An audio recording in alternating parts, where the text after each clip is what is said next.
We are survivors of the war. We come back to you, our people. And we are survivors of the war. We shared to wait you back. We walk for legs now gone, or lockstep still. We gaze for other eyes now only looking inward. We listen soft for comrades locked in silence. If we have minds less bent, we share unbending. And we who still care life now share this caring memory, that others not forget the dead who have no voice but us.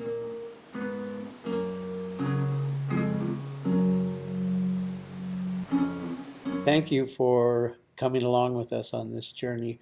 We are re-editing this series of interviews with Malcolm Brown because he passed recently, and it's too valuable to lose the lesson of a member of the greatest generation, his effect on his grandson, his effect on his great-grandson. A special salute to you out there, Larry, and your family. Thank you for service and welcome home.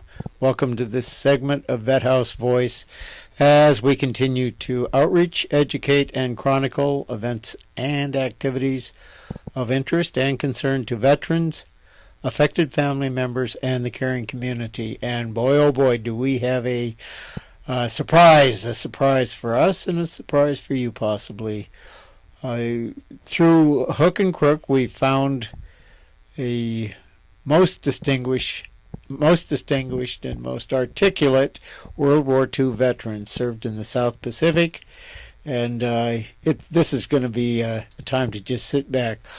I'm thinking that probably we'll have a number of segments to this, so sit back, relax, enjoy, and if you have any need to call, Vet House phone number is still 916-924-1008. Thanks, and especially for you veterans, male and female, thank you for service and welcome home.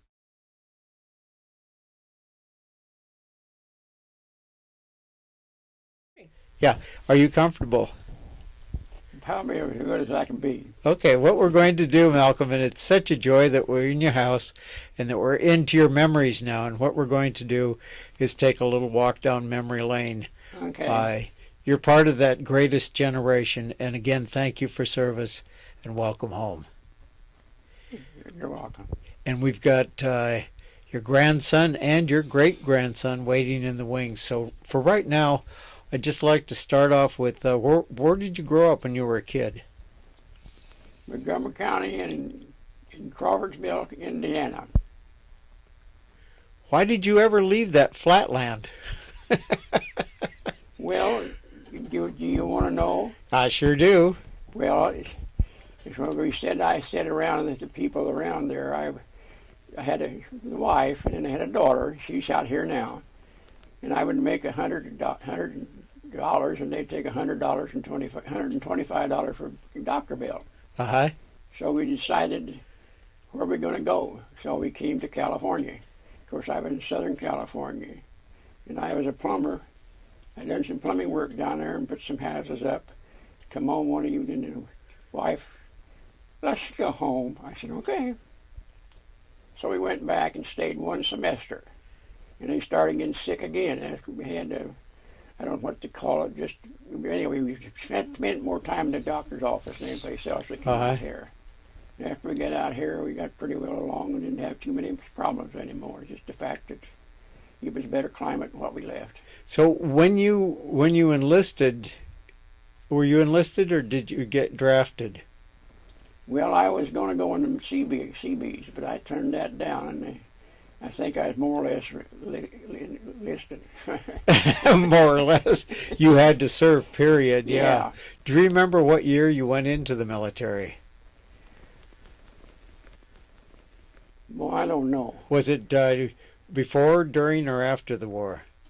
Well, that was during the war. Well, they'd already had Pearl Harbor. Okay. So we went across to that. We went in and went on over to New Caledonia. Before we get to New Caledonia, how were you shocked by going to boot camp? You went to boot camp in California? Well, I guess it was in Big Town because, well, I don't know. We played cards, had a good time, and I got a picture around here I've been looking for. The group that was there. Uh-huh. Tell me something about that. Well, it was all, and I don't think anybody, in which I didn't have any thoughts of ever going home. You just didn't think you were going to make it? Well, yes. Before we go to those memories, what was boot camp like? Was It it was a lot of fun. summer or winter or what? We got to do things over again, just like I said when we was boot camp. When they had that, and we was out on the bivouacs and everything, and we had sitting down and had a nap. Well, anyway, when we had that, they said, "Let's get up off of this, go up on the bank." Uh-huh. So when we got to pick my gun up, it was filled with sand. Uh-huh. So I got back in the camp, Uh-huh. and I got to get out. I had to get a pass, and the sergeant said, "Your gun's dirty. You got to stay here." Okay. So I didn't only get my gun cleared. I got a job as going to the into the driving of a vehicle. I learned how to drive then. Period. Drive. You hadn't been driving before when you were a kid? Oh, I was, but I drove. But I drive. You had to do I some got that. professional driving, yeah. It was they made sure that when you did anything, you did it like they wanted, not like you want. And I think it paid off because I still pretty well follow that yet. Where was the first place you went overseas? New Caledonia. Did you go over by ship? Yeah, we was on the USS Argentina. It used to in the peace times. It was a cruise boat. Oh, really? But anyway, it was so loaded. When we went across there, if the water was calm, we had open port bowls. Uh-huh. But when it got high, they closed them because the water was right there. What is that, 4 levels? Uh, How many levels on the boat, on the ship? well, I know when you went into the gallery, you always went down. Uh-huh. But there sure must have been a couple of levels. I don't remember. We may have spent a lot of time on deck, though. What was the food in the galley? Was it mainly Spam and stuff like that? Well, it wasn't too good because some people didn't like it, and I didn't like the way they done it, so we didn't even go. So you were a young kid and young man, You know? and you're really setting out on a journey that's so many people of this country. It was like the country grew up with you people. When you were in New Caledonia, what was the first shock that you had? The temperature, the weather, the people, or what? No, I don't know that. At that particular time, I don't remember. I was trying to remember when I got into the military police at that time. And it was the 208 MPs. Uh-huh. And I don't know how I went into that. And then I wanted to get transferred, so I stayed there for a while. And weeks afterwards, I'd stayed there, but I asked for a transfer, so I went into the 343rd MPEG company, and that was up in the mountains. And we had Oriental people, all over. Okay. And one of them got kind of bad, and I will remember one time, I don't know what happened, but they shot him.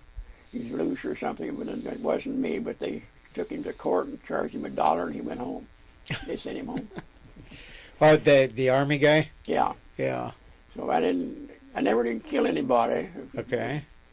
Along that line. Of course, I've been kind of rough with some of them sometimes. Just more or less. And of course, we had a lot of them sitting out on the deck at night and made fun of them a lot of times, and et cetera. Because everybody was I don't know, well, we just lived. I mean, it wasn't, we didn't want to call, it wasn't mean or anything. It's just the fact was kind of bitter and sarcastic a lot of times or something. But I ended up, that's when I ended up with my private Jeep. We run all of we went into Wakayama when we first went in, and when I shipped out of Tokyo. Oh, you went all the way from New Caledonia over to Japan. It must have been after World War II? Or was it still? Well, Was it before the armistice? We lost a boat when we landed there because they didn't get all the mines out.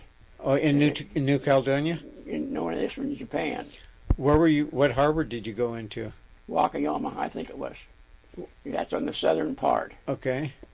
And we got in there, and of course, when we got in there, all we had was what we had on the, like you said, when you had a medical record, keep it, because if you lose him, you had to start all over again, take all over again. So we had our clothes on our back. So it was it? It was after the war that you went into Japan, Yeah. though. It was some of the first troops. MacArthur was there at the time. Doing his business, huh? Mhm. And of course, I don't know why they fired him, because I think he done a good job myself. But then that's just neither here nor there. Yeah, that was one of your Midwest guys fired him, Harry Truman. Truman fired him, huh? Yeah. Yeah. Well, he He was a general, and he was a good. I think he was a good general. Of course, everybody could find faults. Of course, then when the war was over, we moved into a camp and had everything going. Of course, we always had parties and everything. I shouldn't say this, but when they come in, I wasn't what you call wasn't all. Well, I might as well be honest about it. Yeah. And we went in there and we had a party. So when they come along and said the war was over, and I went in and told her, and I'd taken banging on the desk, and I said, out of the army, the war is over. And this guy from Albany, New York, Brown, come here and get out of here. You're going to go home. We don't want to go to pen. Yeah. Well, the war was over, but you weren't out yet. No, we were still on there, and of course we went out by numbers. And that's when I was. The only thing I had any problem on that was Lieutenant Halter, Fred Halter, he was out in Texas.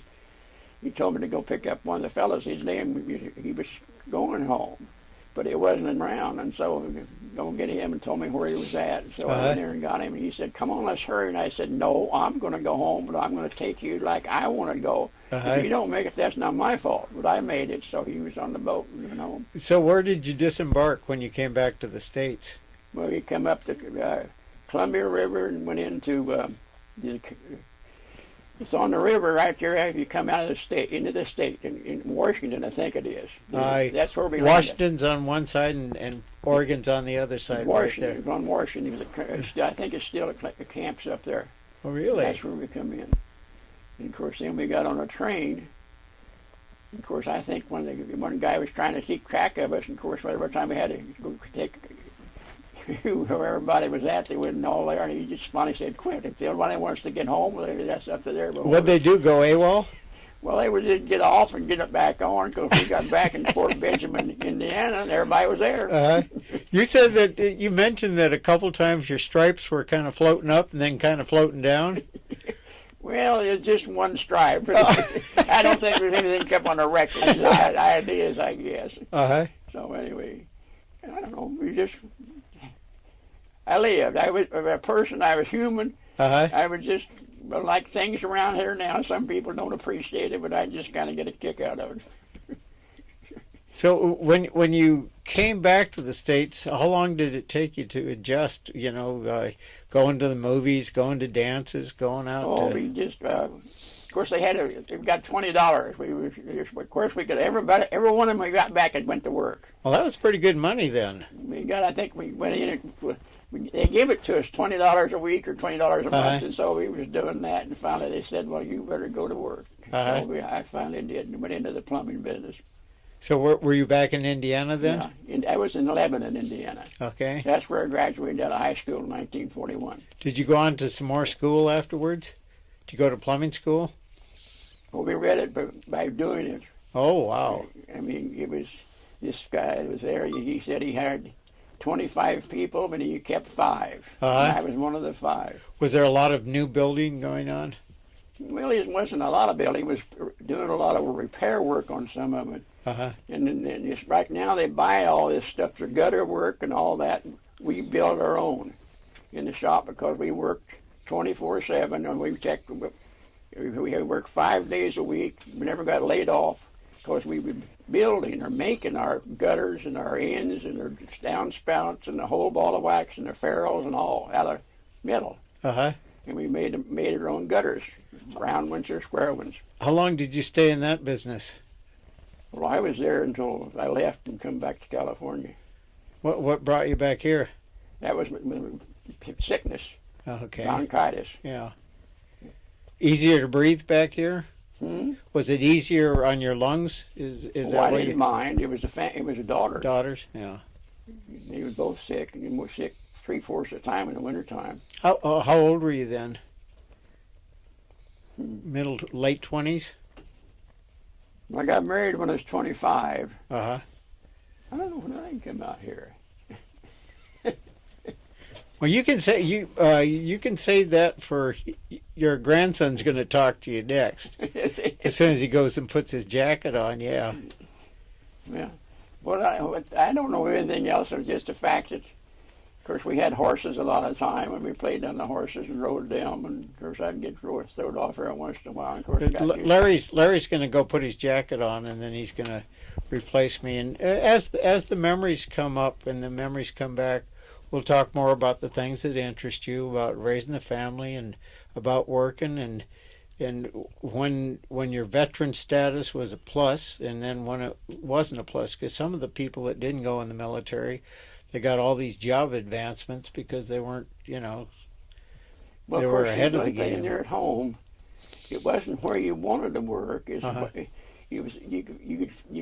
think there was about 15 places, and there's 1,100 people town.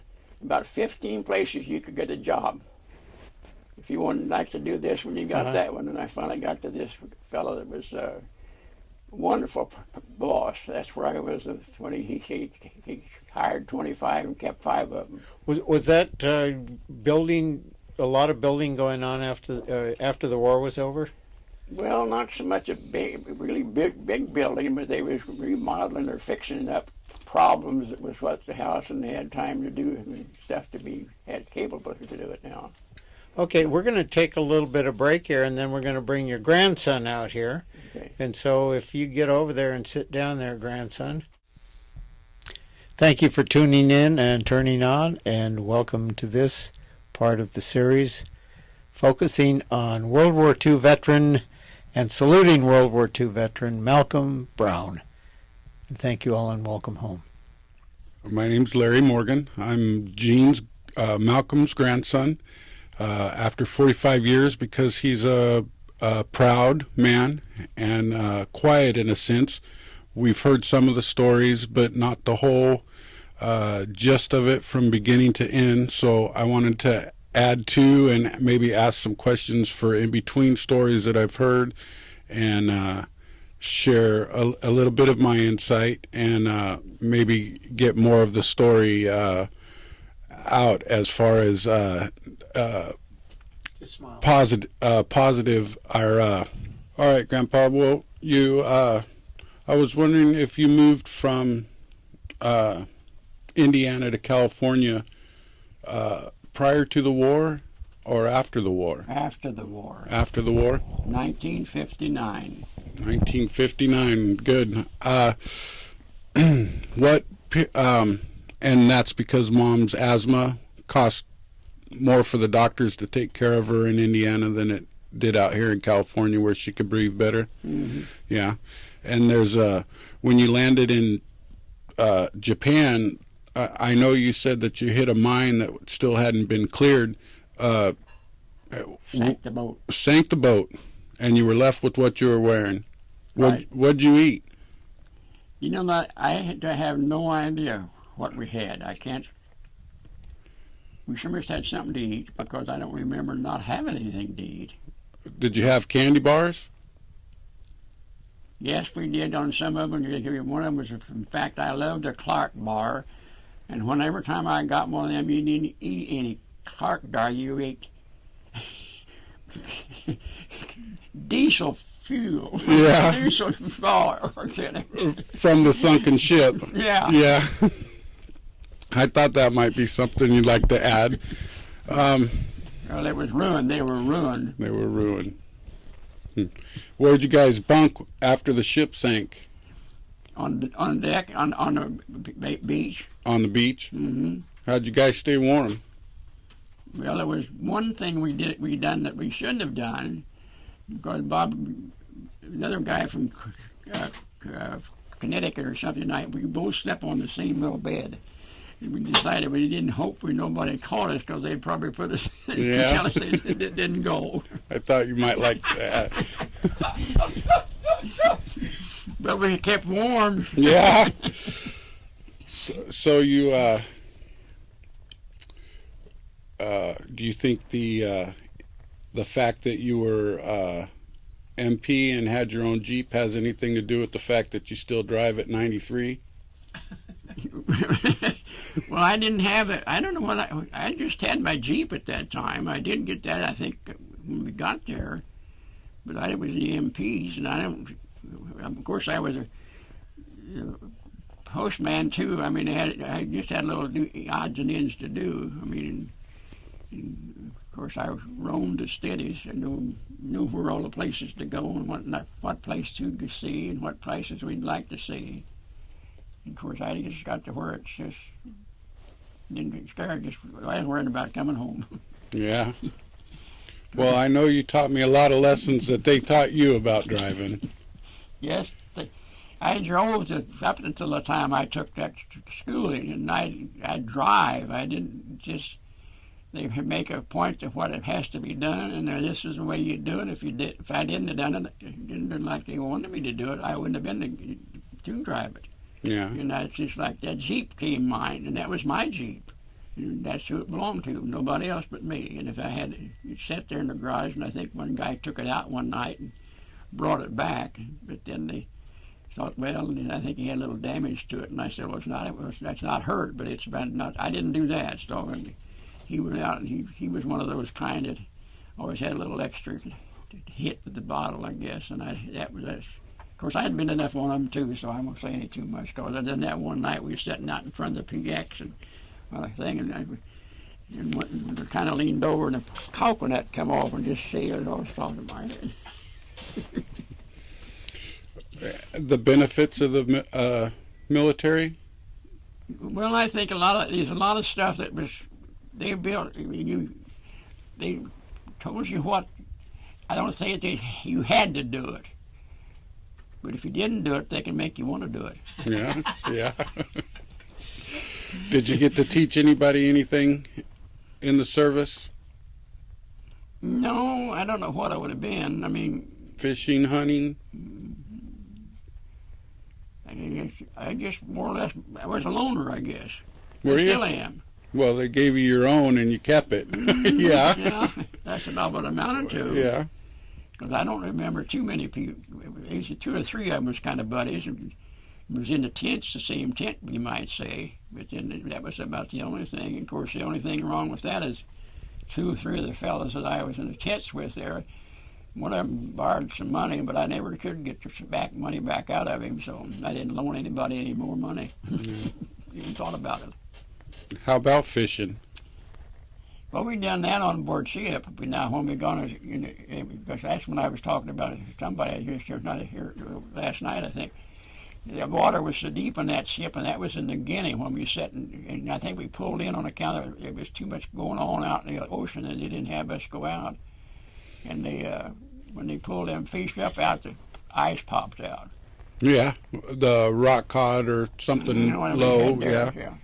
And of course, and after that time they had wild hogs, so they had chefs that said, "Well, I told you that," and said, "If you get one of those, I'll fix it up." So we got a hog, and then go back, and we had a hog to eat, pig to eat.